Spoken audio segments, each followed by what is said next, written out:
This is Luke 6, titled Jesus Teaches and Heals the People. Jesus and the apostles, the 12 apostles, came down from the mountain. Jesus stood on a flat place. The large crowd of his followers was there. Also, there were many people from all around Judea, Jerusalem, and the seacoast cities of Tyre and Sidon. They all came to hear Jesus teach and to be healed of their sicknesses. He healed the people who were troubled by evil spirits. Everyone was trying to touch him because power was coming out from him. Jesus healed them all. Did you hear that specifically? Jesus healed them all. So there's this huge crowd, and we know how long it takes to address one person's issue. Jesus is running through that whole crowd and addressing everybody's issue. So, of course, he's tired, but he places the importance of ministering to people and helping them out of their sins, taking their sins away from them so that they can live clear and free from their sicknesses and diseases and be free. So Jesus healed them all. Jesus looked at his followers and said, "Great blessings belong to you who are poor. God's kingdom belongs to you. Great blessings belong to you who are hungry now. You will be filled. Great blessings belong to you who are crying now. You will be happy and laughing. People will hate you because you belong to the Son of Man, me, or Jesus Christ. They will make you leave their group. They will insult you. They will think it is wrong even to say your name. When these things happen, know that great blessings belong to you. You can be happy then and jump for joy because you have a great reward in heaven. The ancestors of those people did the same thing to the prophets.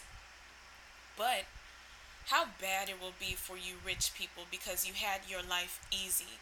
How bad it will be for you people who are full now because you will be hungry. How bad it will be for you people who are laughing now because you will be sad and cry. How bad it is when everyone says nothing but good about you. Just look at the false prophets. Their ancestors always said good things about them. So he's just giving a warning about what's to come. He's saying, you want to follow me. And he's specifically looking at his followers, talking to them and saying, all those in this crowd, if you're poor, count it a blessing. You can imagine if you're feeling poor or whatever. Oh, I don't have money. I can't buy anything. You're feeling sad. Well, your blessings are being stacked up in the kingdom of God. Give God praise if that's all you have left, just to praise. You don't have a dollar to your name. All you got is your praise. Give God praise because He is storing up blessings for you when you're done with this short life. Great blessings belong to you who are hungry now. You're going to be filled. Those who are crying now will eventually be happy and laughing. So feel blessed, especially and even in your troubled times, your down times. Know that you're blessed by God. This life's short, so you'll receive those blessings like that.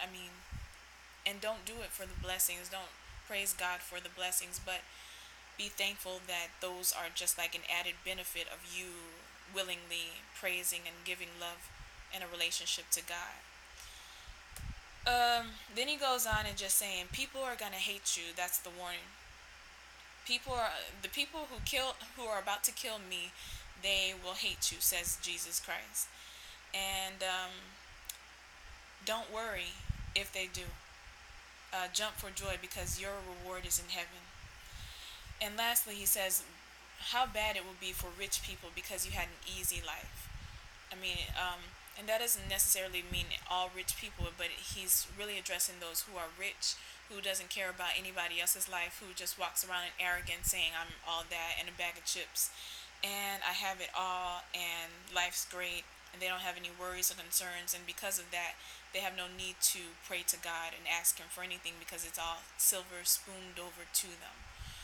So, and also how bad it will be for people who are full now. If you always have a meal to eat and you're satisfied, this is what he's saying. Anything in your life that you gain satisfaction from and it takes the place of God, whether it be food that makes you feel good, whether it be your money, anything that's distracting you from turning to God and giving Him praise in a relationship, then he says it's going to be awful for you because later you're going to be sad and crying.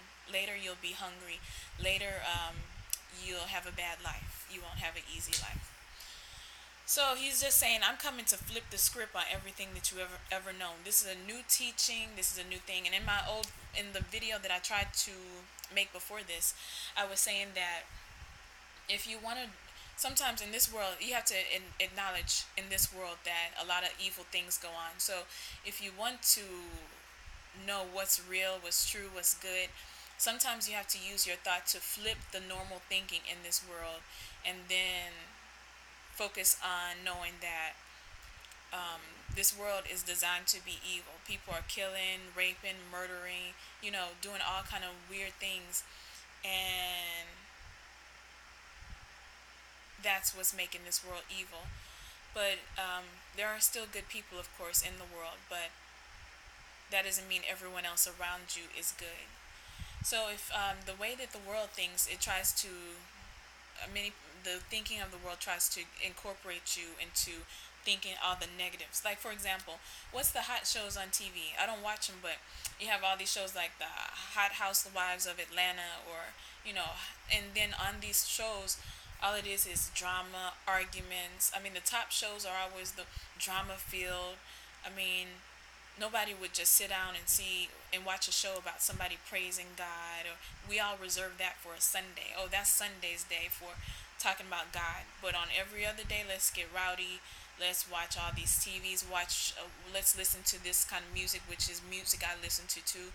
Let's do all these negative things in the world, and on Sunday dedicate the time to God, just about an hour or two. I have that to dedicate, give to God.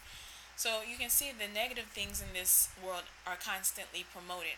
So on those shows, you might be watching a certain type of show just constantly, and of course that's going to pick up some things in your mind. You're going to pick up some attitudes from those hot housewives, and they're cursing their men out, or the men are cursing their wives out, or they're cheating, or all this other stuff. So you begin to see this everywhere on the radio, on TV, and you start to, the human nature takes us an automatic thought of this must be how many people are living, and then you start to mimic that with your own life, when you should stay way away from that kind of thinking and have your own thinking and say, wait a second, this doesn't sit right.